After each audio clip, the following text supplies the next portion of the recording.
Friends, welcome to my YouTube channel go for success. पिछली video में हमने देखा था अर्थशास्त्र का अर्थ व परिभाषा। आज की वीडियो में हम देखेंगे अर्थशास्त्र के प्रकार को कि अर्थशास्त्र के कितने प्रकार होते हैं। तो चलिए वीडियो को स्टार्ट करते हैं। अर्थशास्त्र, ठीक है। अर्थशास्त्र जो है इसको अध्ययन के दृष्टिकोण से कई भागों में विभक्त किया गया है, लेकिन जो आधुनिक अर्थशास्त्र का अध्ययन एवं विश्लेषण है उसको दो शाखाओं के रूप में किया जाता है। इसमें सबसे पहला है व्यष्टि अर्थशास्त्र और दूसरा है समष्टि अर्थशास्त्र। व्यष्टि अर्थशास्त्र को माइक्रो इकोनॉमिक्स कहते हैं और समष्टि अर्थशास्त्र को मैक्रो इकोनॉमिक्स कहते हैं। तो चलिए एक एक करके इन दोनों को देखेंगे। सबसे पहले हम देखेंगे व्यष्टि अर्थशास्त्र को। तो इसमें क्या है, व्यष्टि अर्थशास्त्र, माइक्रो इकोनॉमिक्स। इसका अर्थ देखेंगे व्यष्टि अर्थशास्त्र का, तो हिंदी भाषा का शब्द व्यष्टि अर्थशास्त्र, अंग्रेजी भाषा के शब्द माइक्रो, ग्रीक भाषा के शब्द माइक्रोस का हिंदी रूपांतरण है। यानी कि जो व्यष्टि अर्थशास्त्र है वो अंग्रेजी भाषा के शब्द माइक्रो और ग्रीक भाषा के शब्द माइक्रोस हिंदी रूपांतरण है। व्यष्टि से अभिप्राय है अत्यंत छोटी इकाई। व्यष्टि का मतलब एकदम अत्यंत छोटी इकाई, यानी अध्ययन की वह इकाई इसका अध्ययन हम छोटी स्तर पे करते हैं। तो व्यष्टि अर्थशास्त्र के अंतर्गत व्यक्तिक इकाइयों जैसे व्यक्ति, परिवार, उत्पादक, फर्में, उद्योग आदि का अध्ययन किया जाता है। व्यष्टि अर्थशास्त्र जो है अध्ययन की छोटी इकाई है। इसमें किसी एक व्यक्ति के कार्य का, रोजगार का अध्ययन किया जाता है। मान लीजिए किसान है, वो कितनी फसल उगाता है या वो कितना रोजगार पाता है या उसने कितनी बचत की है। एक व्यक्ति से रिलेटेड हम इकाइयों का अध्ययन करेंगे, छोटी छोटी चीज़ों का इसमें अध्ययन करते हैं। एक फर्म है, उसके यहाँ कितने लोग कार्य करते हैं, उस फॉर्म से रिलेटेड कितने लोग जुड़े हुए हैं, हम इन छोटी छोटी चीज़ों का अध्ययन व्यष्टि अर्थशास्त्र के अंतर्गत करेंगे। आगे हम बढ़ते हैं और व्यष्टि अर्थशास्त्र की परिभाषा को देखेंगे। व्यष्टि अर्थशास्त्र की परिभाषा, तो इसकी सर्वप्रथम परिभाषा किसने दी है, प्रोफेसर चैम्बरलिन के अनुसार व्यष्टि अर्थशास्त्र पूर्ण रूप से व्यक्तिगत व्याख्या पर आधारित है और इसका संबंध अंतरवैयक्तिक संबंधों से भी होता है। इस परिभाषा का अर्थ ये हुआ कि व्यष्टि अर्थशास्त्र है, यानी अध्ययन की जो छोटी इकाई उसका पूर्ण रूप से संबंध व्यक्तिगत व्याख्या से है। व्यक्तिगत से मतलब है, मान लीजिए राम है, मोहन है और सोहन है। तो राम कितना कमाता है, मोहन कितना कमाता है और सोहन कितना कमाता है, हम इन चीज़ों का, छोटी छोटी चीज़ों का अध्ययन करेंगे। या राम कितना बचत कर पाता है, सोहन कितना बचत कर पाता है, या इन दोनों के पास कितना रोजगार है, इन सब चीज़ों का अध्ययन करते हैं। और ये जो अंतरवैयक्तिक संबंध होता है, इसका मतलब होता है कि राम और मोहन एक दूसरे से कैसे जुड़े हुए हैं। मान लीजिए राम खेती करता है और फसल उगाता है, तो सोहन क्या करता है, उसको खरीद के बाजार में बेचता है। तो यह हुआ अंतरवैयक्तिक संबंध। तो इसका अध्ययन हम व्यष्टि अर्थशास्त्र के अंतर्गत करते हैं, छोटी छोटी इकाइयों का। आगे हम देखेंगे, एक इम्पॉर्टेंट नोट है जिसको आप याद रखिएगा, एग्जाम में बहुत बार पूछा जाता है। सर्वप्रथम व्यष्टि एवं समष्टि अर्थशास्त्र का प्रयोग किसने किया था। तो यहाँ पे है, सर्वप्रथम व्यष्टि एवं समष्टि अर्थशास्त्र का प्रयोग ओस्लो विश्वविद्यालय के सुप्रसिद्ध अर्थशास्त्री प्रोफेसर रेगनर फ्रिश ने किया था। यानी कि सुप्रसिद्ध अर्थशास्त्री प्रोफेसर रेगनर फ्रिश ने किया था। आप इसे जरूर याद रखिएगा, बहुत ही इंपॉर्टेंट पॉइंट है जिसको मैंने बताया।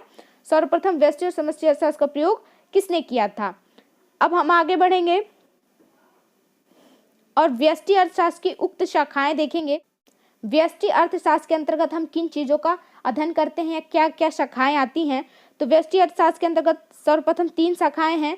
सबसे पहला है उत्पादन कीमत, दूसरा है साधन कीमत और तीसरा है कल्याणकारी अर्थशास्त्र। अब इनके अंदर भी पॉइंट्स है कुछ। तो सबसे पहला है उत्पादन कीमत, तो इसके अंतर्गत आता है मांग का सिद्धांत और दूसरा है पूर्ति का सिद्धांत। तो इससे रिलेटेड भी मैं वीडियोस बनाऊंगी, इसके लिए आप मेरे चैनल को सब्सक्राइब जरूर कीजिएगा। और दूसरा है साधन कीमत, इसके अंतर्गत भी 4 पॉइंट आते हैं। पहला है मजदूरी, दूसरा है किराया, तीसरा है लाभ और चौथा है ब्याज। यानी कि साधन कीमत के अंतर्गत 4 चीज़ें आती हैं जिनका भी हम डिटेल में अध्ययन करेंगे आगे। और ये तीसरा है कल्याणकारी अर्थशास्त्र, इसको भी हम आगे देखेंगे। तो यह है, इनकी 3 तरह की शाखाएं हैं और इसके अंदर भी कुछ और शाखाएं हैं। तो यह था व्यष्टि अर्थशास्त्र, जो आपको समझ आया होगा। आगे हम देखेंगे समष्टि अर्थशास्त्र को। तो समष्टि अर्थशास्त्र आर्थिक विज्ञान की वह शाखा है जो संपूर्ण अर्थव्यवस्था एवं अर्थव्यवस्था से संबंधित बड़े योगों व औसतों का, उनके व्यवहारों एवं पारस्परिक संबंधों का अध्ययन करती है। व्यष्टि अर्थशास्त्र के बारे में हमने जाना कि वो छोटी छोटी इकाइयों का अध्ययन करती है, जबकि समष्टि अर्थशास्त्र के अंतर्गत क्या होता है, अध्ययन अर्थव्यवस्था के बड़े स्तर का हम अध्ययन करते हैं। पहले हमने जाना कि एक व्यक्ति कितना कमाता है, कितना बचाता है, कितना रोजगार पाता है। अब हम बात करेंगे कि वही पूरे देश में जितने व्यक्ति हैं वो कितना मिलके कमाते हैं, या कितना रोजगार आता है, या राष्ट्रीय आय कितनी होती है, उस बारे में हम बात करेंगे। तो यहाँ पे क्या है, संपूर्ण अर्थव्यवस्था, जो एक देश की पूरी अर्थव्यवस्था होती है, और अर्थव्यवस्था से संबंधित बड़े योग या पूरे अर्थव्यवस्था को मिला के जो उनका योग होता है या औसत होता है, उनके व्यवहार एवं पारस्परिक संबंधों का अध्ययन करते हैं।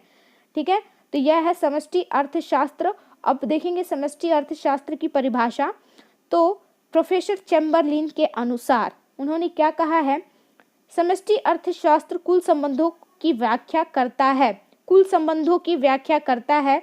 पिछली पेज पे हमने जाना था व्यष्टि अर्थशास्त्र के अंतर्गत कि एक व्यक्ति कितना, राम कितना कमाता है, सोहन कितना कमाता है, मोहन कितना कमाता है। अब हम क्या करेंगे, पूरे देश को ही देखेंगे कि ये सभी लोग मिल के कितना रोजगार कमाते हैं, सभी लोग मिल के कितना व्यापार करते हैं, सभी लोग मिल के कितना बचत करते हैं अर्थव्यवस्था के लिए।